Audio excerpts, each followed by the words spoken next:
All right, we're back with another Apply Rigor podcast episode. Seven. Get it right. Episode 7 here. So welcome back. We've talked about the Apply Rigor podcast, and we've had 6 episodes prior to this, but we really haven't defined what Apply Rigor is. That's true. And so the people out there must be wondering, okay, I don't get it, or what is it to mean to be rigorous? Yep. So I thought we would do a show today and banter around what we think rigor is, and hopefully get comments and people engaging us on, challenging us on that definition. So, well, I think that's a good idea. So go ahead. Let's start with you, Godfather of baldness. What is rigor? Well, to me, rigor is being committed to a standard of excellence, and we define what an excellence is. It's doing the best that you can with the current available resources, the available resources that are available to you right now. Okay. So how do you do the best that you possibly can with the current situation, the current climate? That to me is excellence, and being rigorous in that. So it's seeing things through. It's being detailed. It's follow through. It's follow up. So when we think about kind of where we've been the last couple of weeks with some of our guests, and you kind of put that definition in front or behind it, and you think of even the story, Steve Adams told a couple weeks ago, where does rigor fit in there? Yeah, so in your deepest valley, yeah, right? And you're going, all right, how, Lord, do I become excellent in this? How do I glorify you, versus what's this about me? Yeah. And what I can just get by with right now. So it brings in words like character and integrity and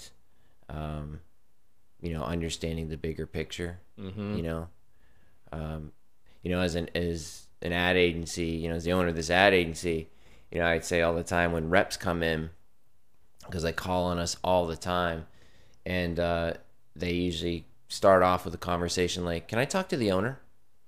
And I'm done with the conversation because they weren't rigorous. And I tell them, I say, listen, 7, 8 years ago, maybe 5 years ago, we didn't have social media. We didn't have LinkedIn. Yeah, true. We had the yellow pages. Yep. You can't take 15 minutes and, look us up and find out who the owner is. I mean, that's pretty easy nowadays, and so you're not being rigorous. You're not being detailed. You're not having excellence, doing the best that you can, taking 5 minutes to figure it out. So I can hear people asking in their heads, well, I know I am too. Yeah. Like, if you take that and you go, okay, but I'm in the middle of my valley, how does that apply to me? Yeah, so I think it's the same line of thinking, right? Like, all right, how do I pause for a second? How do I be as detailed as I can in this moment? How do I follow through with excellence with the current resources that are available to me right now? Like, it's the same line of thinking, right? I know we want to, especially me and you, struggle with this go, perfectionism.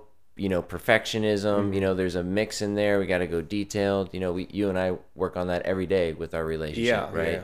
Like, there's a battle there, and somewhere in the middle, there's excellence, right? And it's doing the best as we can with the current situation. So then, if I understand your definition, kind of what we're just putting back and forth.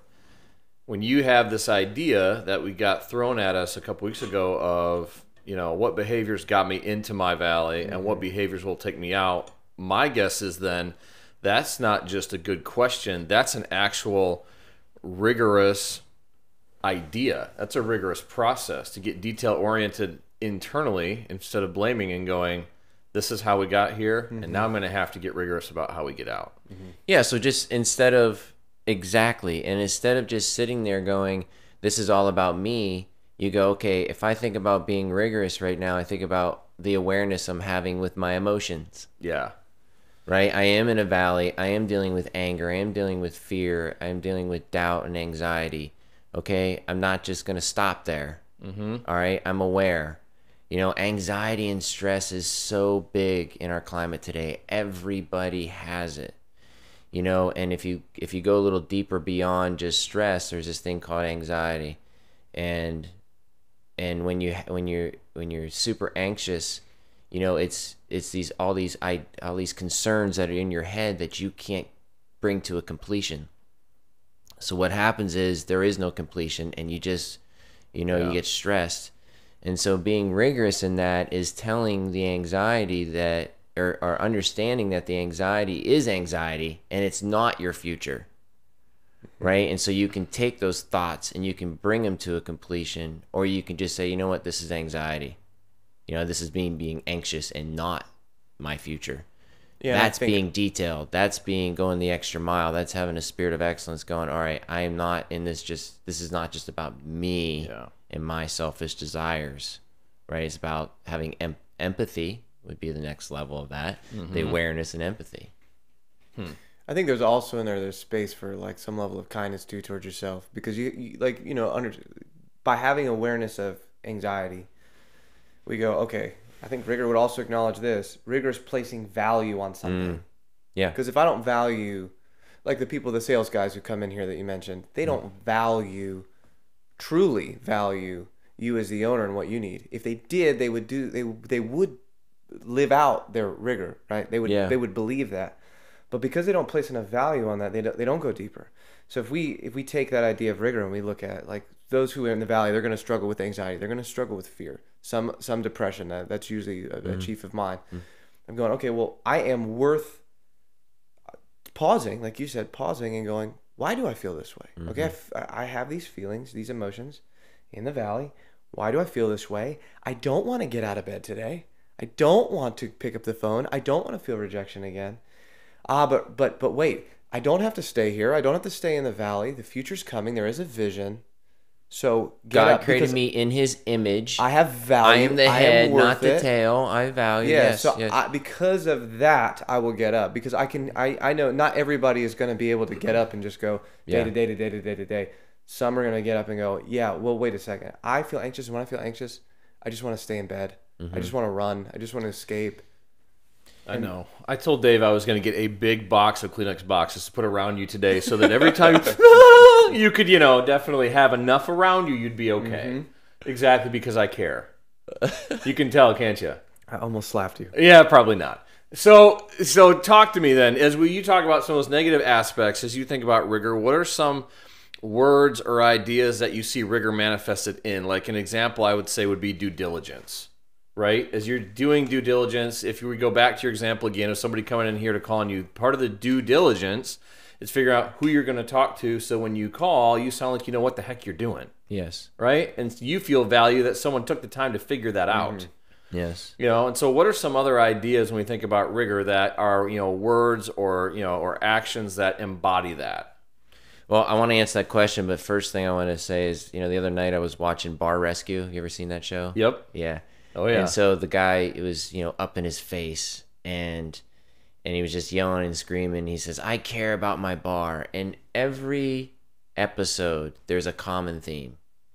And the common theme is they don't clean.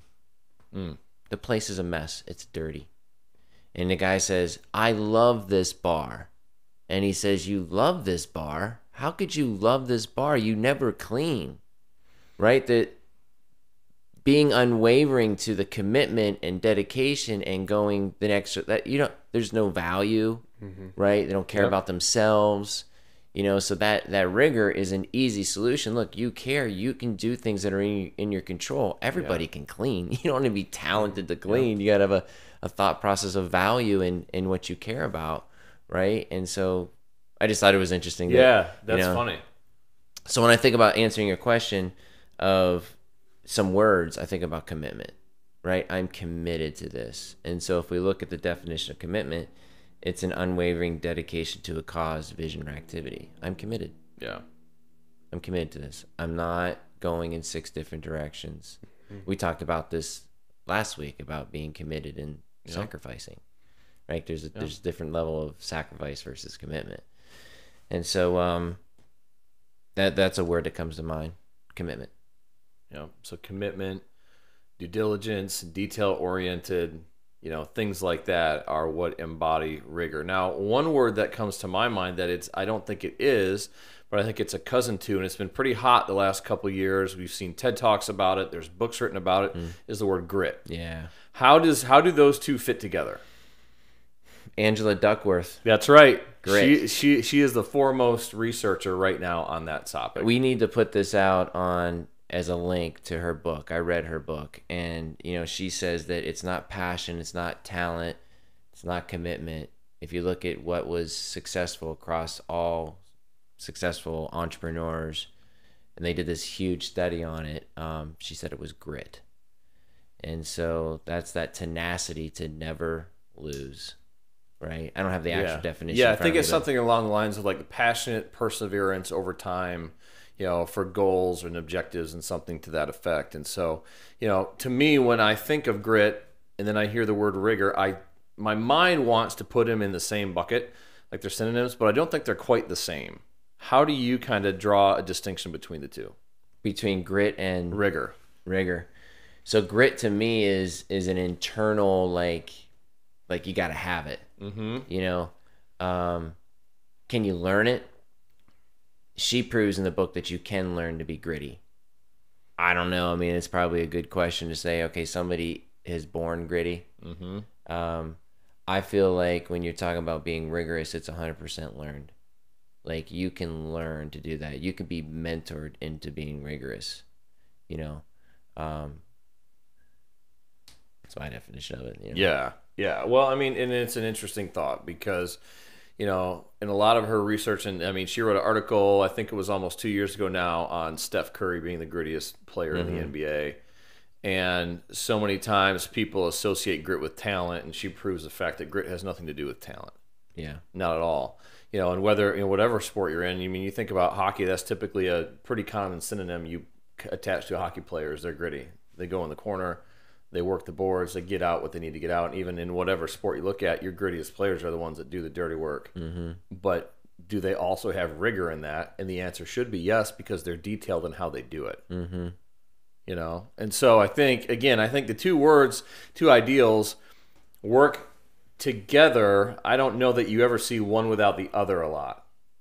Yeah, I think that grit is more like internal characteristic of yourself. This person's gritty. Yeah. Whereas rigor is more of a philosophy and attitude of, like, I'm going to go the extra mile in my process. Mm-hmm. So I don't have to be the fastest. I don't have to be the strongest. I don't have to be the most annoying, because usually people that are gritty are like, they're annoyingly like when I think about sports, like they're just in your face. They're like, like that kind of thing. Whereas rigor is more of a thought, a philosophy, a decision, more so than an activity. See, and in that idea, and I could be wrong in that for sure. I think you're pretty gritty. I think you just said annoying and in your face. Very gritty, John. John, you're very gritty. To that. But it has been learned, by the way. It's okay. With many boxes of Kleenex, everyone. Anyway. Wow. So let's land the plane here. When we think about being rigorous, it's a passionate commitment to meeting a standard of excellence. We talk about defining passion. It's a strong feeling of enthusiasm or excitement for something or about doing something. Yeah. We talked about commitment. It's an unwavering dedication to a cause, vision, or activity. And then excellence. It's doing the best that you can with the current resources that are available to you right now. Yeah. And one thing I want to add to that too is I think the courage to let desire exist. Because if you don't have desire, it doesn't matter how gritty you are, you're not going to go anywhere. Like, those athletes want something. Yeah. And they're not willing to let go of that vision, that desire. So I think that goes along with, like, rigorous, keeping that in front of you, keeping the main thing in front of you of, this is where I'm going, this is the direction that I'm going. And athletes, but also executives as well. Like, yes. I mean, wow. I think it's much harder to be an executive than it is an athlete. That's a good debate. As an athlete, there's usually a game, it's over. Yep. It's prep time, it's game time, and then it's relax time. Yeah. As an executive, man, it's really, really hard. And a business owner too, yes. Yeah, as I'm saying, business owner, executive, it's really hard to turn it off. It is constant. But I think that pursuit you're talking about, that's why it's important to have a clear and compelling vision for your organization and for you as an individual, because that keeps you chasing something versus nothing, or getting an end to somewhere and then trying to figure out, now what do I do? We're getting bogged down in the day-to-day, the mundane. It's easy to lose sight. You get stuck in the weeds and go, am I going to ever get anywhere? But if you zoom out, you go, oh, wait, this is just a valley. The peak is coming. Yep. And the peak is where I'm heading. That's right. And so being rigorous in those peaks and the valleys is a level of awareness. To me, it's exciting. There's a lot of hope in that. There's something you can control. I like to say there's two things you can control. It's your actions and your attitude. Yeah. Everything else is really outside of that.